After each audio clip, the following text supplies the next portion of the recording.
السلام عليكم. في الفيديو ده هشرح بشكل عملي ازاي اتعامل مع اللوج فايل من جيت هاب واحلله باستخدام السبلانك، وبعد كده اطلع منه ايفيدنس حقيقي او دليل حقيقي، واوثق كل الخطوات باستخدام الشين اوف كوستادي فورم. تمام. النموذج اللي اشتغلت عليه بيتكون من اكتر من جزء، زي description of evidence، chain of custody، final disposal authority. وهدفي كان اني املى كل جزء فيهم بناء على الايفيدنس او الدليل الفعلي اللي طلع من الشغل، مش من تخمين او كلام نظري. لا، لازم يكون حاجه انا شايفها موجوده في الحاجات اللي هطلعها. طيب، شكل الفورم نفسه فيه فعلا بيانات الكيس بتاعتي او القضيه بتاعتي، وصف الدليل، وجدول الشين اوف كوستادي، وبعدين جزء الفاينل ديسبوزل. طيب، خلينا نبدا من اول خطوه، وهي تحديد الداتا سيت بتاعتي او الداتا بتاعتي. في البدايه دخلت على جيت هاب السبلانك اتاك داتا، وبدات اتنقل جوه الفولدرز لحد ما وصلت المسار الخاص بالداتا سيت اللي احنا فيه دلوقتي، اللي هنشتغل عليه. طيب، فانا دلوقتي هخش الداتا سيت عشان اجيب الداتا بتاعتي. طيب، ست هبدأ اختار ايه الحاجة اللي انا عايز اشتغل عليها. في عندنا سيسكو، في عندنا ميرجنج ستريتس، في عندنا هاني بوتس، في عندنا مالوير، في عندنا suspicious behavior. كل دي انواع ممكن اختار منها، اخد منها داتا ابدأ احللها، زي انواع هجمات كده. طيب، اللي انا هشتغل عليه هو الاتاك تكنيكس. طيب، في الاتاك تكنيكس عندك منه انواع كتير قوي بارقام. فانا دلوقتي هروح لرقم تي 1047. طيب، فهبدأ ادور عليه لغاية ما هلاقيه هنا. تمام. بعد ما اخش عليه هبدأ اختار نوع من الانواع اللي هي ظاهرة عندي هنا. طيب، النوع اللي انا هختاره هو الليترال موفمنت. بعد ما اخش في الليترال موفمنت هختار الويندوز سيسمون لوج. طيب، انا اخترت ليه الرقم اللي هو تي 1047؟ لانه بيمثل الليترال موفمنت، وده نوع مهم من الحركة داخل الشبكة. وملف ويندوز سيسمون لوج كان مناسب جدا لانه عباره عن سيسمون لوجز، ودي بتوضح النتورك كونكشن وانشطه مهمه جدا في التحليل. طيب، بعد ما حددت مكان الملف على جيت هاب، انا مش هنزل ملف يدوي، لكن استخدمت التيرمينال عشان احمله على طول. وده كان مهم بالنسبه لي لان التيرمينال بيديني تحكم مباشر في الفايلات، وبيخليني اتاكد من المسار ومن التحميل ومن كل خطوه بعد كده، وبيكون اسهل. بدات اشتغل على لينكس باستخدام التيرمينال. طيب، الملف بتاعي ما كانش موجود عندي على الجهاز، فكنت محتاج انزله من جيت هاب باستخدام التيرمينال. طيب، فدلوقتي احنا هنفتح التيرمينال.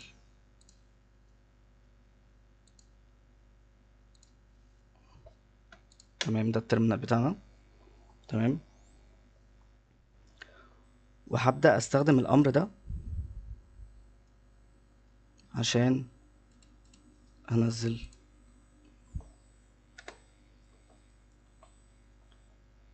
الملف على طول من جيت هاب على الجهاز بتاعنا. تمام، وكده الملف نزل. طيب، وبعدها هستخدم الامر ده عشان اتاكد ان الملف نزل عندي. فظهر عندي الديسكتوب والدوكيومنتس والملفات اللي موجوده عندك على الجهاز، ومنهم ويندوز سيسمون. طبعا هو متكرر مرتين لان انا مشتغل على الجزء ده قبل كده. طيب، بعد ما نزلت الملف كان لازم اتاكد ان الملف عندي هو لوج فايل حقيقي، مش مجرد بوينتر او ريفرنس فايل. عشان كده هستخدم الامر ده اللي هو هيبقى head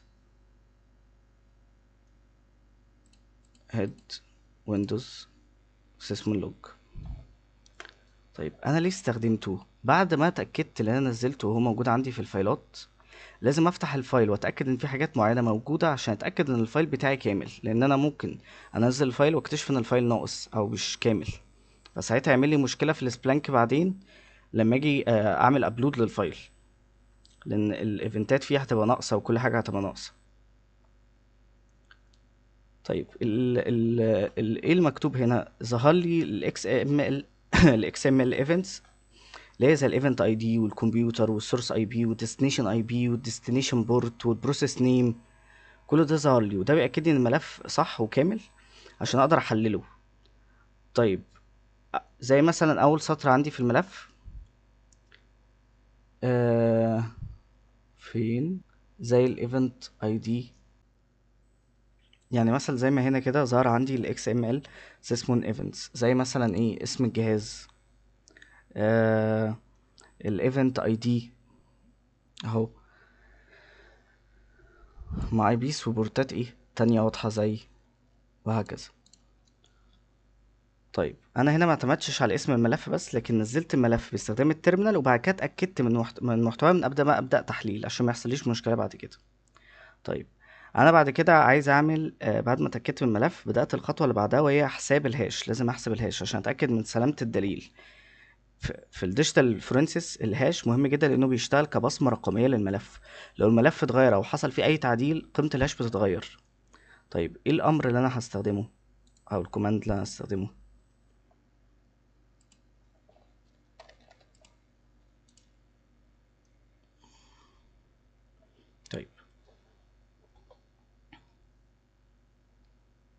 طيب بعد ما دخلت الكوماند ده، ظهر لي الهاش بتاعي اللي هو الخاص بالايه بالملف اللي انا نزلته. طيب وده هو الايه الهاش بتاعنا. طيب ودي استخدمتها بعد كده في الشين اوف كوستادي كجزء من الانتجريتي فيريفيكيشن. بعد كده بدات اوثق اول خطوات التعامل مع الايفيدنس بتاعنا داخل الفورم، زي وقت الجمع ومكان الجمع وصف الملف و... والخطه بتاعه الهاش كانت امتى بالظبط. يعني مثلا ده وقت التنزيل بتاع الفايل بتاعنا. دي حاجات كده كلها لازم تتوثق. او الوقت اللي طلعت فيه الهاش، اللي عملت الهاش عشان اتاكد منه. طيب بعد تجهيز الملف بدات مرحله تجهيز سبلانك على لينكس. طيب انا حملت السبلانك انتربرايز، وبعدها فكيت الضغط ونقلت الفولدر لمكان مناسب، وبعد كده شغلت سبلانك من التيرمينال. طيب ايه هي الاوامر اللي هستخدمها عشان اعمل كل ده؟ طيب هنعملها واحده واحده. طيب الامر اللي انا دخلته ده بس هو تقريبا ما اشتغلش عشان انا برضو كنت منزل سبلانك قبل كده ومفيش مساحه. آه وده ليه علاقه بالمساحه اللي انا محددها اصلا في اللينكس بتاعي على الويندوز الاساسي بتاعي اللي انا واخد مساحه معينه. تمام. الامر ده ان هو بيحمل لي نسخه سبلانك فيرجن 10.2.2، نسخه اللينكس الاي ام دي او النسخه اللي هتشتغل على جهازك عموما سواء 64 او ايا كان. تمام. النسخه بتاعت التي جي زد. تمام. وبعد كده هبدا.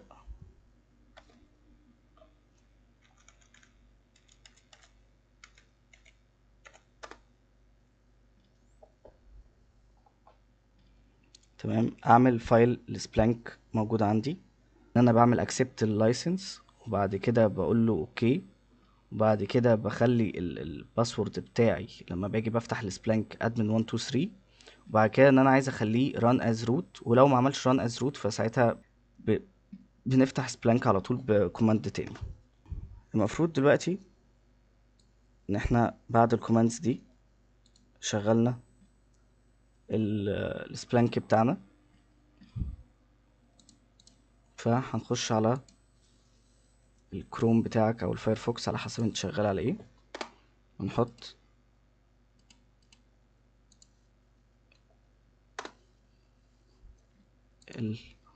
اللوكال هوست او البورت بتاع السبلانك اللي هو اصلا هيظهر لك في التيرمينال.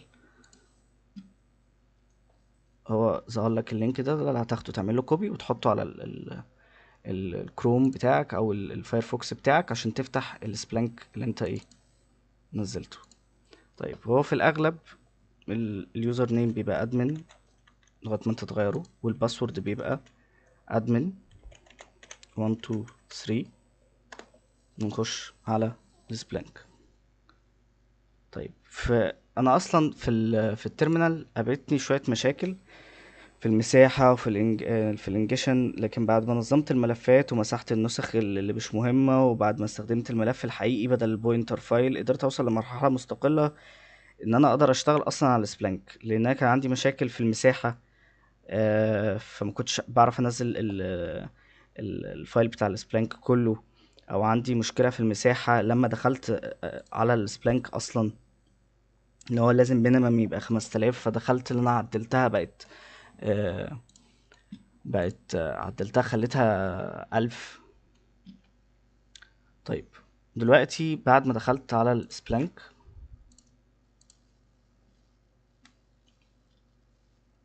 عايز اعمل ابلود للداتا بتاعتي او اد داتا. طيب هنعمل ايه بقى؟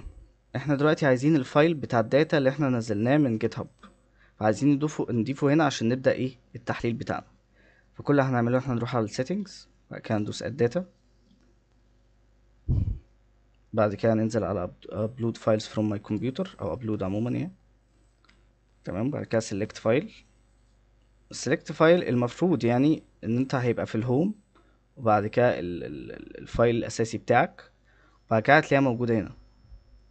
فطبعا احنا عندنا نسختين، فطبعا انا منزله قبل كده فمش هنزله تاني، فانت هتتك هنا وتختار. تعال نجرب. تمام، بعدها تدوس next. اوكي تمام. لما هتيجي تعمل سيف هنا هيطلب منك name description وcategory واب، دي لازم، مش هتقدر تسكبها بانك مثلا تغير مثلا حاجة تانية، لانه كيكا لازم يسألك على الحاجات دي كلها. طيب بعد ما ادوس سيف هبدأ ادخل الاسم بتاعي اللي هو مثلا sysmon.log والديسكريبشن بتاعي، وبعد كده هنا هخليها operating system او OS. تمام، وهسيبها ايه search and save، مثلا log description evidence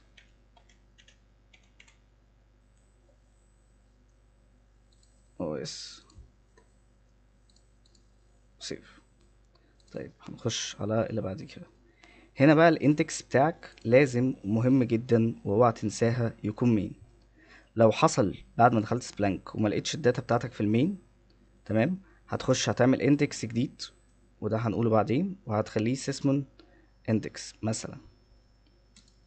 تمام، فاحنا مثلا هنختار مين، ودول هتسيبهم زي ما هم.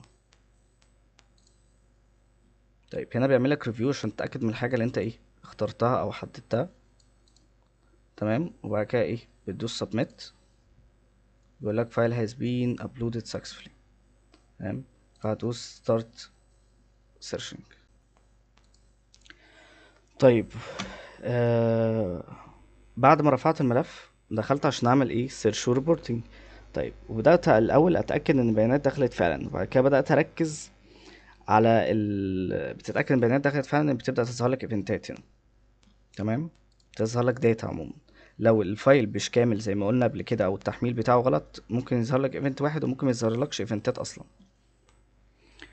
آه بعد ما دخلنا، بعد كده هبدا اركز على الايفنت اي دي 3 اللي انا لقيته لما كنت براجع الفايل، لان في سيسمون ده بيمثل النتورك كونكشن ايفنتس. طيب الكويري الاساسيه اللي استخدمتها كانت ايه؟ هنكتب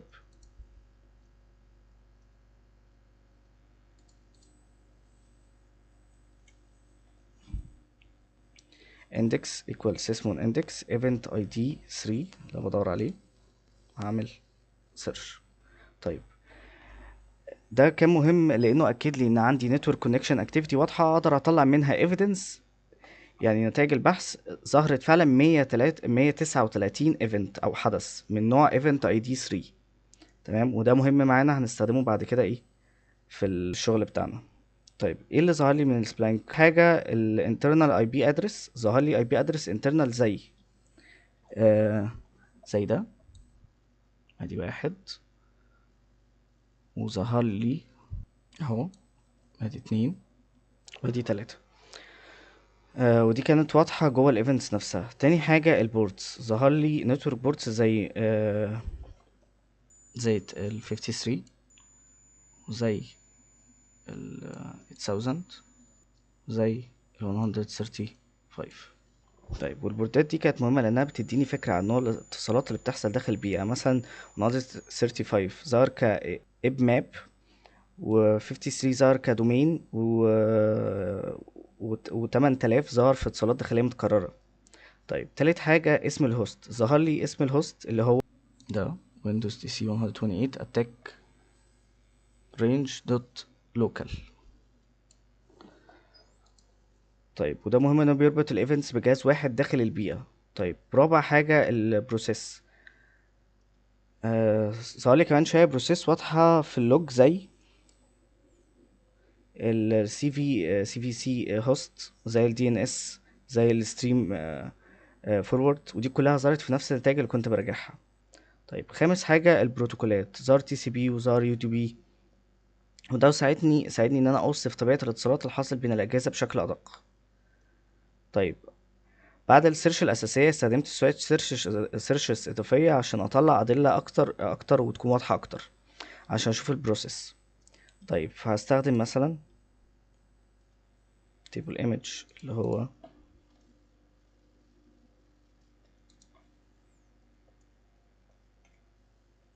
واعمل سيرش.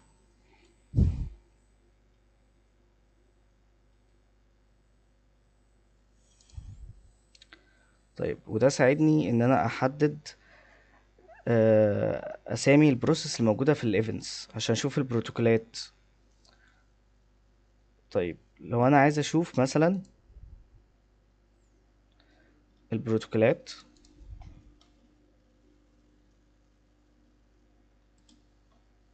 فهبدل table image ل table protocol. طيب وبكده يبقى طلعنا ايه البروتوكولز بتاعتنا زي التي سي بي واليو دي بي. طيب عشان اشوف البورتات هبدأ استخدم التيبل ديستنيشن بورت. تمام، واعمل سيرش. فيبدأ هنا يظهر عندي البورتات المهمة زي ال 135 وال 8000 وال 53. الفكرة هنا مكانتش ان انا بدور بشكل عشوائي، لكن كل سيرش كانت ليها غرض او هدف معين، وكل نتيجة منها كنت بستخدمها بعد كده في توثيق الايفيدنس او الدليل بتاعي. عشان اربط النتائج بالديسكريبشن اوف ايفيدنس بعد ما خلصت التحليل، رجعت على جزء الديسكريبشن اوف ايفيدنس في الفورم وبدات املاه بناء على النتائج اللي طلعت ايه من السبلانك. وانا هنا كنت حريص جدا ان كل ايتم اكتبه يكون جاي من ايفيدنس حقيقي مش من استنتاجات عامه او استنتاجات انا مش متاكد منها. طيب اول ايتم عندنا كان ملف نفسه اللي هو ويندوز سيسمون دوت لوج، لان ده اصل الدليل اللي اشتغلت عليه. طيب ايتم 2 عندنا آه اللي هو سيسمون ايفنت اي دي 3 اي دي 3 ريكوردز، لان دي الاحداث الاساسيه اللي اعتمدت عليها في التحليل. طيب ايتم 3 عندنا هنا بعد كده سجلت الانترنال اي بي ادرس اللي ظهرت لي، اللي هي زي ال 10، زي اللي هي ال 10.0.1.14 وال 10.0.15 وال 0.12 اللي هما اللي ظهروا لي واحنا ايه بندور في الاول. طيب في الايتم 4 سجلت البورتات اللي ظهرت لي اللي هي زي ال 53 و 135 وال 8000. طيب والايتم 5 سجلت اسم الهوست بتاعي اللي هو كان الجهاز اللي هو ويندوز سي 128 اتاك رينج دوت لوكال. طيب وبعد كده في ايتم 6 سجلت عدد الايفنتات اللي طلعت لي اللي هي كانت 139، اللي هي المعاملات اللي بتحصل في الشبكه او الايفنتات اللي بتحصل في الشبكه عندي. طيب وبعد كده ايتم 7 بعد كده سجلت السيرش كويري نفسها اللي هي اندكس سيسمون اندكس ايفنت اي دي 3. تمام. وبعد كده في ايتم 8 سجلت ان البيانات المعروضه كانت XML log entries رو داخل السبلانك. تمام. وبعد كده في ايتم 9 عندي بعدها وصفت ان الناتج بتوضح الانترنال نتورك كوميونيكيشن بين الهوستس. تمام. وبعد كده في ايتم 10 اضفت البروسيس اللي ظهرت لي زي الستريم فورورد، زي الدي ان اس، زي السي في سي هوست. طيب في الايتم 11 وفي الاخر اضفت البروتوكولات اللي هي ظهرت لي زي التي سي بي واليو دي بي.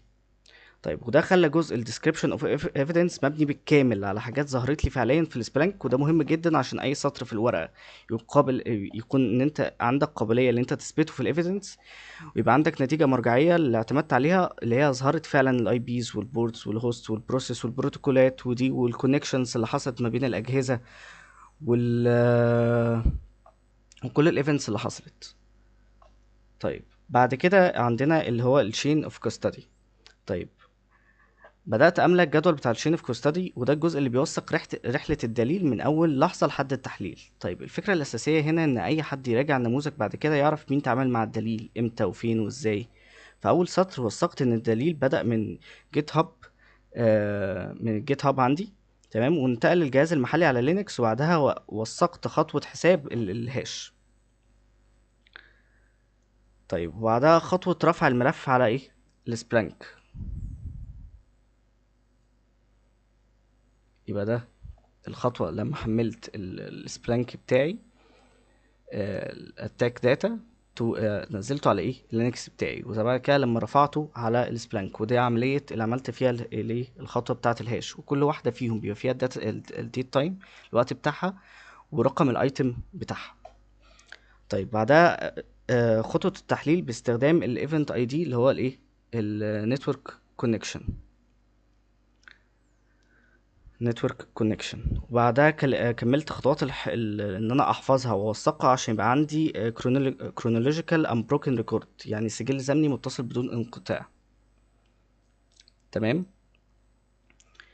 آه وده هو جوهر الشين اوف كاستدي، ان الدليل يفضل متوثق من اول كوليكشن لحد اناليسيس. يعني من الاخر هنا انا بوثق كل حاجه، بقول رايحه فين وجايه منين ومين استلمها وايه هي الحاجه اللي بتحصل، ودي مجموعه بامثله مختلفه. طيب في الجزء الاخير في النموذج اللي عندنا، في اخر جزء من النموذج وهو الفاينل ديبوزال اوثوريتي، كملت البيانات بشكل كونستنت مع طبيعه الورك فلو. الجزء ده اداري وقانوني اكتر من كونه تقني، فكنت حريص ان المعلومات فيه تبقى منطقيه ومتناسقه مع بقيه النموذج من غير ما يحصل تعارض مع الخطوات اللي اتعملت فعلا. وراجعت على ضوء على النموذج المرجعي، لان النموذج المرجعي كان كاتب الجزء الاخير بشكل فورمال، النموذج المرجعي ده هو نسخه تانية بتوثق فيها، فاحنا زي كده ايه بنقلد النمط بتاعها. تمام. وبنخلي الحاله موثقه بالكامل، فخليت الصياغه عندي بروفيشنال منظمه من غير ما اضيف كليمز مش موجوده، او حاجات انا بحصلها هي اصلا مش موجوده او مظهرتش عندي في السبلانك. لان في حاجات هنا مثلا زي destruction، احنا ما فيش حاجه ظهرت عندنا، او ما فيش حاجه اصلا داتا اتدمرت معانا او evidence. طيب طيب حاولنا ان احنا نخليه فورمال على ان هو يتقدم كحاجه رسميه على قد ايه ما نكون قادرين. طيب نرجع كده لجزء قبل ده،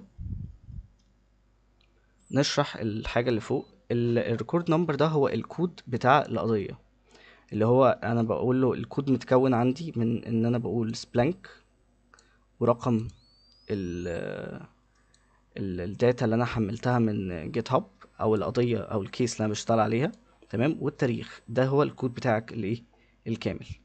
طيب الكيس نمبر عندي هو زي الكود برضو بالظبط، بس بيبقى ايه ابسط يعني رقم القضيه، لان في المحكمه هم مثلا او في القواضي، في الاماكن اللي هي الرسميه او الحكوميه بينادوا على رقم القضيه، فلازم يبقى في رقم للقضيه يقدروا ينادوا بيه القضيه كذا.